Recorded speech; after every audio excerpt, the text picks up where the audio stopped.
আজকের আলোচনা ধুতুরা গাছকে নিয়ে, যাকে ঘিরে রয়েছে অনেক রহস্য আর বিতর্ক। এই গাছের দুটো দিক আছে, একদিকে এটা যেমন ওষুধ, অন্যদিকে তেমনি মারাত্মক বিষ। তবে হ্যাঁ, ঠিকমতো ব্যবহার করতে জানলে এটা কিন্তু দারুণ কাজের হতে পারে। যেমন ধরুন বাত, শ্বাসকষ্ট, ত্বকের সমস্যা, এমনকি চুল পড়া কমাতেও এর ব্যবহার আছে। বাতের ব্যথায় এর পাতা সর্ষের তেলে গরম করে মালিশ করলে নাকি বেশ আরাম পাওয়া যায়। শুধু তাই না, হাঁপানি বা শ্বাসকষ্টের চিকিৎসাতেও এর নাম শোনা যায়। ত্বকের সমস্যায় বা কোনো ক্ষত সারাতেও এর পাতার প্রলেপ বেশ কাজের। কিন্তু এত উপকারের পরেও আসল ঝুঁকিটা ঠিক কোথায়?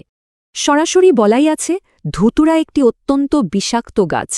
এর থেকেই ব্যাপারটা পরিষ্কার। মানে ব্যবহারে একটু ভুল হলেই কিন্তু মারাত্মক বিষক্রিয়া হতে পারে। তাই ব্যবহারের আগে কয়েকটা জরুরি বিষয় অবশ্যই মাথায় রাখা দরকার। বিশেষ করে গর্ভবতী নারী, শিশু আর যাদের হার্টের সমস্যা আছে তাদের জন্য এটা একদমই নয়। আর সবচেয়ে বড় কথা হলো, বিশেষজ্ঞের পরামর্শ ছাড়া এটা ব্যবহার করা যাবেই না। তাহলে প্রশ্ন একটাই, সঠিক জ্ঞান ছাড়া এই শক্তি কি আশীর্বাদ নাকি অভিশাপ?